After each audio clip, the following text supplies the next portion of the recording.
मैं बैठा हूँ नेक्सॉन CNG में। नेक्सॉन एक ऐसी गाड़ी पर the only car in India जहाँ पे आपको पेट्रोल मिलता है, डीजल मिलता है, इलेक्ट्रिक तो मिलता है, आपको पता ही होगा। And of course now you get CNG। Tata Motors अपने काफ़ी सारी गाड़ियाँ CNG लेकर आ रही है एंड इट इज़ इंपॉर्टेंट क्योंकि अगर रनिंग आपका हाई है, petrol obviously is very expensive to run in terms of efficiency. Diesel ज़्यादा चॉइस है नहीं, specially in markets like NCR, तो ऑब्वियसली ज़्यादा चॉइस है। There is EV and of course CNG. So CNG cars have grown in demand over the years. There are more choices as well. Plus importantly, ये एक premium CNG car है क्योंकि Tata Motors is giving all variants, 8 variants in the Nexon CNG। Plus आपको fully loaded भी मिलता है, तो ऐसा नहीं कि CNG ले रहे हो तो आपको फीचर्स में कॉम्प्रोमाइज करना पड़ेगा। You get pretty much everything. But importantly यहाँ पे हम बात करते हैं ड्राइविंग एक्सपीरियंस के बारे में। पहली बात, लेट्स स्टार्ट। आपको देख सकते हैं यहाँ पे direct CNG started single ECU है, so you start direct in CNG mode. और अगर मैं पावर के बारे में बात करूँ, यहाँ पे CNG मोड में 100 bhp और 170 Nm टॉर्क मिलता है। इंटरेस्टिंगली टॉर्क फिगर सेम है, there is no change.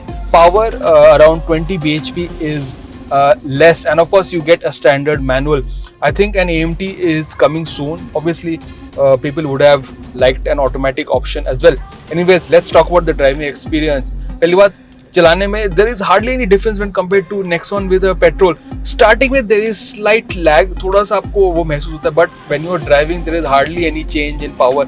Importantly, torque is the same, which is low in torque. आपको अच्छा होता है city traffic में, the car does not feel bogged down and you don't need to shift constantly. वो एक अच्छी बात है। Drive speed was the same as Nexon petrol. There is not much of down in power, which is typically the case with CNG cars. That has been taken care of, which is very, very important. Ride is a bit on the firm side, but it still drives like typical Nexon जो आप expect करते हैं। But सबसे बड़ा बात है कि in terms of power, it is the best to drive in terms of CNG क्योंकि torque is quite good. It's a turbocharged, which means low end torque is quite good. You don't need to be constantly downshifting. That is a nice touch. थोड़ा सा low end में there is some hesitation, but otherwise once it gets up to speed, it is quite smooth. Steering is nice and light, typically easy to drive. और अगर मैं fuel efficiency के बारे में बात करूँ, 24 km/kg. Speaking of the CNG version, like the other Altros and some of the other CNG cars, यहाँ पे 230 लीटर का टैंक मिलता है। तो बेसिकली ये बूट फ्लोर के नीचे रहता है, तो that means the boot space is not affected. वो काफ़ी इंपॉर्टेंट चीज़ है। टिपिकली CNG कार्स में आपको एक बड़ा सिलेंडर मिलता है, वो बूट स्पेस सारा खा जाता है, इसमें नहीं है। तो द बूट स्पेस इज रफली 60 liters less than the Nexon petrol standard, and that's not a big compromise as well. तो boot space is 321 liters, pretty decent as well. तो वहाँ पे कोई कमी नहीं है। एक और चीज़ कोई कमी नहीं है इस फीचर्स।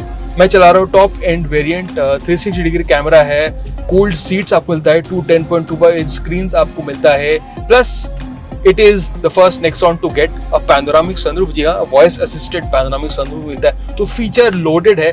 तो CNG अगर आप देख रहे हैं, if you have high running cost, I think this makes sense. अगर मैं एफिशिएंसी की तुलना करूँ दूसरे SUV से, yes it is not the most efficient, however it is easily the most powerful and it is easily the best equipped। अगर मैं prices के बारे में बात करूँ, 8.99 लाख स्टार्टिंग, तो 1 लाख महंगा है when compared to standard Nexon, but again अगर आपकी running high, you will make up in terms of cost. So yes, Nexon CNG is actually a credible alternative to a diesel or an EV because CNG cars are growing in demand.